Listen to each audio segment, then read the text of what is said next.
Hello बच्चों। तो आज का हमारा टॉपिक है magnetic force between two parallel linear conductor carrying current. दो पैरेलल कंडक्टर्स हैं जिनमें से करंट पास हो रहा है, तो उनके बीच में कितना फोर्स लगेगा और कैसा फोर्स होगा, अट्रैक्टिव या रिपल्सिव, उसके बारे में यहां पर हम डिस्कस कर रहे हैं। इसका डेरिवेशन वाला पार्ट भी आपको बताएंगे। तो देखो, हमने लेट किया कि ये मेरे पास दो कंडक्टर हैं, ये फर्स्ट एंड ये सेकंड। इसमें से I1 करंट हमारा ऊपर की तरफ जा रहा है और इसमें से I2 करंट हमारा ऊपर की तरफ जा रहा है। हमने ये लैप कर लिया। ओके, तो देखो, अगर मैं इसकी वजह से इस पर फोर्स निकालूं तो कितना होगा वो फर्स्ट ऑफ ऑल मैं यहां पर फाइंड आउट करूंगा। ये करंट कैरिंग कंडक्टर है तो उसमें जो मैग्नेटिक फील्ड है इसके अराउंड ऐसे होगी, है ना, ऊपर की तरफ करंट, तो राइट हैंड थंब रूल से हम मैग्नेटिक फील्ड की डायरेक्शन देंगे। तो यहां पर जो मैग्नेटिक फील्ड की डायरेक्शन होगी इस पॉइंट के अराउंड इस टाइप से हो जाएगी, ठीक है, इस टाइप से हो जाएगी। और इस वाले पॉइंट पर निकालेंगे तो कुछ इस टाइप से हमारी मैग्नेटिक फील्ड हो जाएगी। तो जो मैग्नेटिक फील्ड होगी उसकी डायरेक्शन किधर होगी, ये ऐसे करंट कैरिंग कंडक्टर ऐसे, इसमें से करंट जा रहा है तो मैग्नेटिक फील्ड ऐसे कहां होगी, अंदर की तरफ होगी। तो उस मैग्नेटिक फील्ड को जो इनसाइड है उसको मैं दिखा देता हूं कि मैग्नेटिक फील्ड हमारे इसमें अंदर की तरफ होगी। ओके, तो फोर्स की अगर मैं बात करूं, देखो इस वाले पर करंट ऊपर की तरफ, मैग्नेटिक फील्ड अंदर की तरफ, तो according to Fleming left hand rule force किधर होगा वो देख लेते हैं। तो देखो, ऐसे हम अपने लेफ्ट हैंड की थ्री फिंगर्स को आपस में ऐसे स्ट्रेच करते हैं कि तीनों आपस में परपेंडिकुलर हो। तो ये जो साइड है ये हमें क्या शो करेगा, मैग्नेटिक फील्ड शो करेगा जो अंदर की तरफ है। ओके, ये करंट शो करेगा जो ऊपर की तरफ है। थंब क्या शो करेगा, करंट शो करेगा जो इनसाइड डायरेक्शन में है। तो इस पर जो फोर्स लगेगा उसकी डायरेक्शन हो जाएगी इधर, जिसको मैंने F1 नेम दे दिया है। ओके, ये F1 मैं यहां से निकालूंगा और यहां पर एक छोटा सा मैंने एलिमेंट भी लेट कर लिया जिसकी लेंथ है dl। अगर केवल dl पर निकालता हूं तो ये क्या हो जाएगा, स्मॉल फोर्स df हो जाएगा। तो यहां से अगर मैं फोर्स निकालता हूं कंडक्टर 2 पर ड्यू टू कंडक्टर 1, तो वो कितना होगा, इसको कंडक्टर नंबर 1 एंड इसको कंडक्टर नंबर 2 हम बोल देते हैं। तो now force on conductor 2 due to conductor 1। तो फोर्स का फॉर्मूला इससे पहले वाले टॉपिक में डेरिवेशन में आपको करा चुका हूं। तो जो फोर्स का फॉर्मूला होगा, स्मॉल फोर्स मैं यहां पर निकाल रहा हूं, तो क्या फॉर्मूला होता है, ILB sin थीटा। तो I, यस, इसमें करंट कितना है, I2 है, L कितना है, DL है, ठीक है, मैग्नेटिक फील्ड कितनी है, B है, और sine theta. Okay, magnetic field B और इसकी वजह से इसको मैं B1 नेम दे देता हूं। इस कंडक्टर की वजह से तो यहां पर मैग्नेटिक फील्ड है, इसलिए मैं इसको क्या नेम दे दिया, B1 नेम दे दिया। अब देखो, B1 अगर हम निकालें एक स्ट्रेट करंट कैरिंग कंडक्टर की वजह से, अगर इन दोनों के बीच का डिस्टेंस मैं R ले लेता हूं, तो यहां पर मैग्नेटिक फील्ड कितनी होगी, ये करंट कैरिंग कंडक्टर ऊपर की तरफ करंट जा रहा है, तो यहां पर मैग्नेटिक फील्ड जो होगी उसकी वैल्यू कितनी होगी, याद हो तो आपको, B1 is equal to mu naught upon 4 pi 2I by R। और जो मैग्नेटिक फील्ड है I1 करंट की वजह से है, इसलिए इसको मैंने लिख दिया I1। इतनी मैग्नेटिक फील्ड हो जाएगी। ओके, तो यहां पर जो फोर्स होगा DF वो किसके इक्वल हो जाएगा, I2। DL मेरे पास DL रहने देते हैं, या DL को बाद में लिख लेंगे, पहले मैं B1 की वैल्यू पुट कर लेता हूं बच्चों। क्या हो जाएगा, mu naught upon 4 pi 2I1 by R। और मैं साइन थीटा को लिख लेता हूं, साइन थीटा। थीटा किसके बीच में है, L और B के बीच में है। अब देखो, L की डायरेक्शन कहां है, ऊपर की तरफ, करंट की डायरेक्शन में L की डायरेक्शन होती है, और मैग्नेटिक फील्ड कहां है, इसके परपेंडिकुलर, तो एंगल कितना बनेगा, 90 डिग्री का बनेगा। क्या हो जाएगा, साइन 90 और इंटू DL, जो ये था उसको मैंने बाद में लिख लिया। साइन 90 पे कितना होता है, 1। तो देखो, यहां से अगर मैं dF अपॉन dl निकालूं, यानी फोर्स पर unit length on the conductor 2 due to conductor 1, तो वो कितना हो जाएगा, mu naught upon 4 pi 2I1 I2 divided by r.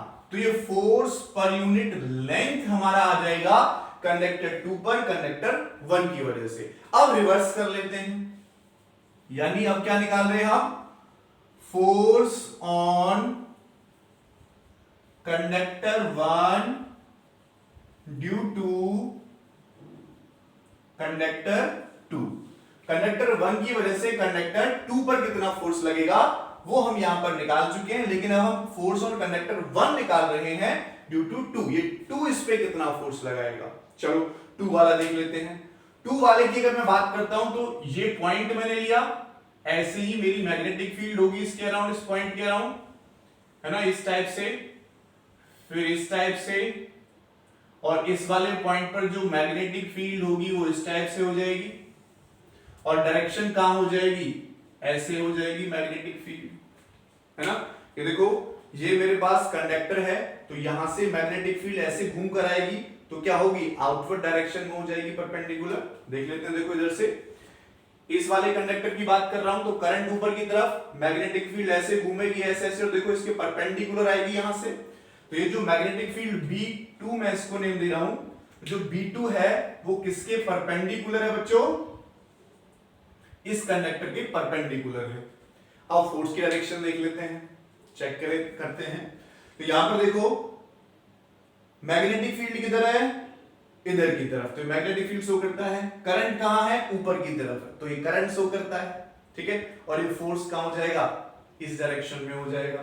तो यहां पर जो फोर्स लगेगा इस वाले कंडक्टर पर, इसकी वजह से करंट ऊपर की तरफ, magnetic field perpendicular, and force हो जाएगा dF2, इसको भी मैं स्मॉल लेंथ मान लेता हूं dl, dF2 अंदर की तरफ हो जाएगा। और अगर मैं ये dF2 निकालता हूं, ये हमने dF1 निकाला, ठीक है, dF2 निकालता हूं तो देखो वो कितना होगा, I1, यहां पर करंट कितना I1, लेंथ कितनी है dl, और मैग्नेटिक फील्ड कितनी है B2, और क्या हो जाएगा sin 90 डिग्री, है ना।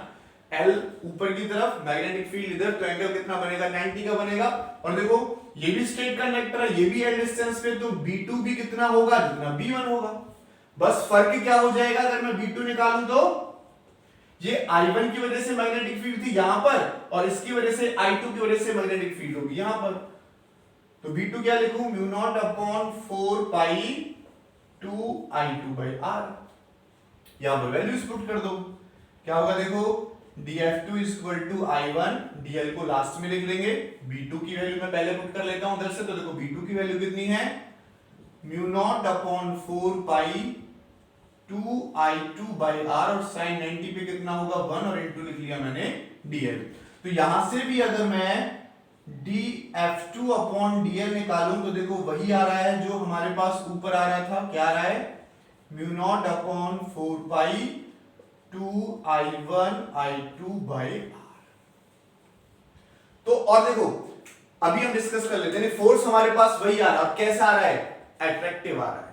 अगर करंट मेरा सेम डायरेक्शन में फ्लो हो रहा है दोनों कंडक्टर से, तो जो फोर्स है अट्रैक्टिव, ये इस पे फोर्स लगा रहा था, अपनी तरफ खींच रहा था, ये इस पे फोर्स लगा रहा है, अपनी तरफ खींच रहा है, तो फोर्स कैसा होगा, अट्रैक्टिव होगा, अगर सेम डायरेक्शन में करंट फ्लो हो रहा है।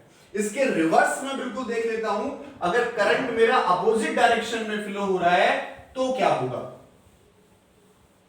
करंट अगर अपोजिट डायरेक्शन में फ्लो हो रहा है तो क्या होगा, उससे मैं अपोजिट देख लेता हूं, फोर्स यही आएगा चाहे सेम डायरेक्शन में, क्योंकि R सेम है, I1 I2 सेम है, केवल फोर्स का जो नेचर है वो चेंज हो जाएगा। अभी अट्रैक्टिव आ रहा था, बाद में रिपल्सिव आएगा, वो चेक कर लेते हैं, देख लेते हैं। अब मैंने लाइट किया कि ये कंडक्टर मेरे पास है, दूसरा कंडक्टर ये रहा, इसमें से I1 करंट मैंने ऊपर ले लिया, इसमें से I2 करंट मैंने नीचे ले लिया। तो इसकी वजह से यहां पर जो मैग्नेटिक फील्ड होगी उसको मैंने ऐसे बना लिया, ठीक है। मैग्नेटिक फील्ड की जो डायरेक्शन है वो कहां है बच्चों, ऐसे अंदर की तरफ है B1, जैसे पहले किया था ऐसे ही। अच्छा, अपोजिट डायरेक्शन में करंट लेना है, तो अपोजिट डायरेक्शन के लिए चलो मैं इसके करंट को चेंज कर लेता हूं, तो ये I1 है और ये मेरे पास I2 हो जाएगा। अब देखो यहां से कि इसकी वजह से मैग्नेटिक फील्ड यहां पर है, तो इस पर जो फोर्स लगेगा वो किधर लगेगा? फ्लेमिंग लेफ्ट हैंड रूल लगाते हैं। मैग्नेटिक फील्ड कहां है बच्चों? अंदर की तरफ। यस, मैंने अंदर की तरफ कर लिया। करंट कहां है? नीचे की तरफ। इस वाले कंडक्टर पर मैंने नीचे की तरफ कर लिया। फोर्स कहां है? आउटवर्ड है। फोर्स कहां है? आउटवर्ड। फोर्स की डायरेक्शन कहां है? इधर की तरफ है। ओके, ठीक है। और सिमिलरली अगर इस वाले कंडक्टर की वजह से, सेकंड कंडक्टर की वजह से फर्स्ट कंडक्टर पे अगर मैं निकालता हूं तो वो क्या होगा? देखो, इसकी वजह से जो मैग्नेटिक फील्ड होगी वो ऐसे हो जाएगी। ठीक है, करंट है नीचे की तरफ। करंट कहां है इसमें? ऐसे नीचे की तरफ है। करंट नीचे की तरफ है तो क्या होगा? अंदर की तरफ मैग्नेटिक फील्ड होगी। तो इसमें जो मैग्नेटिक फील्ड होगी वो कहां हो जाएगी? इस टाइप से अंदर की तरफ हो जाएगी। फिर से फ्लेमिंग लेफ्ट हैंड रूल लगाओ। देखो क्या होगा, इसमें हमारे पास मैग्नेटिक फील्ड है अंदर की तरफ। यस, मैग्नेटिक फील्ड अंदर की तरफ। फोर्स ऊपर की तरफ, सॉरी करंट ऊपर की तरफ, तो फोर्स कहां हो जाएगा? इधर की तरफ फोर्स आ जाएगा, F2। अगर अपोजिट डायरेक्शन में है तो कैसा आया? रिपेल कर रहा है। और करंट अगर सेम डायरेक्शन में तो कैसा था? अट्रैक्टिव है। क्लियर? बाकी फॉर्मूला हमारे पास यही आएगा। इस फॉर्मूला को लेके मैं एक छोटा सा न्यूमेरिकल और कर लेता हूं यहां से। ठीक है, इस फॉर्मूला को लेके एक न्यूमेरिकल देख लेते हैं। यस, इस फॉर्मूले को मैं लिखा रहने देता हूं, यहां लिखा रहने देते हैं इसको, लास्ट वाले फॉर्मूले को। क्वेश्चन चेक करते हैं। क्वेश्चन में हमें 3 वायर दे रखे हैं बच्चों। फर्स्ट, सेकेंड एंड थर्ड, ये रहा। इनमें जो करंट की डायरेक्शन है 20 एम्पियर, ये 10 एम्पियर और ये 30 एम्पियर की डायरेक्शन है। यहां से यहां तक का डिस्टेंस 2 सेंटीमीटर एंड ये डिस्टेंस दे रखा है 10 सेंटीमीटर। क्लियर? इस वायर का नाम P, इस वायर का नाम Q, इस वायर का नाम R। क्वेश्चन में हमसे कहता है बच्चों, फाइंड द मैग्नेटिक फोर्स। यानी मैग्नेटिक फोर्स की बात करो तो सिंपल मैंने फोर्स लिखा on wire Q due to other wire. Other wires की वजह से Q वाले वायर पर मुझे मैग्नेटिक फोर्स निकालना है। अब देखो, अगर इस वाले वायर की वजह से मैं यहां पर निकालता हूं तो दोनों किस में है? ये अपोजिट डायरेक्शन में है। तो ये वाला वायर इसको क्या करेगा? रिपेल करेगा। अभी हमने पढ़ा था, यानी F1। ये दोनों सेम डायरेक्शन में, तो ये वाला वायर इसको क्या करेगा? अट्रैक्ट करेगा, यानी F2। तो जो टोटल फोर्स होगा वो क्या हो जाएगा? F1 plus F2। अब मुझे F1 की वैल्यू निकालनी है और F2 की वैल्यू निकालनी है। अगर मैं F1 की वैल्यू निकालता हूं, देखो क्या फॉर्मूला है, अभी हमने देखा टोटल वायर की वजह से ले रहे हैं। उसकी लेंथ भी क्वेश्चन में गिवन है, नहीं गिवन है, मैं चेक कर लेता हूं। 10 centimetre length of the wire Q, force experienced by the 10 centimetre. तो जो DL की वैल्यू है यहां से यहां तक वो हमें 10 सेंटीमीटर दे रखी है बच्चों। DL की वैल्यू हम ले लेंगे 10 सेंटीमीटर। तो अगर मैं यहां से फोर्स निकालता हूं तो फोर्स पर यूनिट लेंथ की बात हो रही थी, अब स्मॉल को हटा देंगे क्योंकि लेंथ हमें गिवन है 10 सेंटीमीटर। तो क्या फॉर्मूला होगा? म्यू नॉट अपॉन 4 पाई 2 I1 I2 अपॉन डिस्टेंस। और डिस्टेंस कितना है? अभी R लिख लेता हूं, बाद में वैल्यू पुट कर लेंगे। चलो वैल्यू पुट कर लेते हैं। F1 मुझे निकालना, देखो म्यू नॉट अपॉन 4 पाई की वैल्यू क्या? 10⁻⁻7 होती है। यस, एंड 2 I1 कितना है? 20 एम्पियर, तो मैंने 20 लिखा। I2 कितना है बच्चों? 10 है, and divided by R। R कितना? देखो 2 सेंटीमीटर। सेंटीमीटर को मीटर में चेंज करूंगा तो 2 × 10⁻⁻2। और एक L क्रॉस मल्टीप्लिकेशन से इधर जाएगा, कितना? 10 सेंटीमीटर दे रखा है, तो 10 × 10⁻10 सेंटीमीटर दे रखा है, तो 10 × 10⁻2 हो जाएगा। अब इसको काटो, देखो इससे कैंसिल आउट हो जाएगा, तो F1 की वैल्यू क्या हो जाएगी? 2 से 2 कटेगा, तो 2 और 2 0 से इसकी 2 0 चले जाएंगी, तो 2 × 10⁻5 न्यूटन। ओके, 2 × 10⁻5 न्यूटन F1 आ गया। सिमिलरली अगर मैं F2 निकालता हूं, F2 जो दूसरे वाले वायर की वजह से है, सॉरी ये मुझे 30 दे रखा है, वेरी वेरी सॉरी, ये 30 दे रखा है, तो अगर मैं यहां से F2 निकालूं तो वही फॉर्मूला लगा लेंगे जो ये वाला फॉर्मूला था। मैं डायरेक्ट वैल्यू पुट कर लेता हूं 10⁻⁷, उसके बाद 2। अब I1 कितना है 10 और I2 कितना है बच्चों 30 है, एंड डिवाइडेड बाई R कितना है अब 10 सेंटीमीटर है, और वायर की लेंथ जो क्रॉस मल्टीप्लिकेशन से इधर गई है वो भी कितनी है 10 सेंटीमीटर है। तो 10 इंटू 10⁻², इससे पूरा का पूरा कैंसिल आउट हो जाएगा। तो देखो क्या बचेगा 2 3 जा 6 इंटू 10⁻⁵ हो जाएगा। अब मुझे क्या निकालना है ना, 2 3 जा 6, 2 0 से ये चला जाएगा, बाकी सारा कुछ कैंसिल आउट हो गया और तो कुछ नहीं है। अब टोटल फोर्स अगर निकालें तो वो किसके इक्वल होगा F1 प्लस F2 के इक्वल होगा, क्योंकि दोनों सेम डायरेक्शन में है। तो देखो 2 है ये 6 है, सीधा कितना हो जाएगा 8 इंटू 10⁻⁵ न्यूटन फोर्स आ जाएगा 10 इसके 10 सेंटीमीटर लेंथ पर।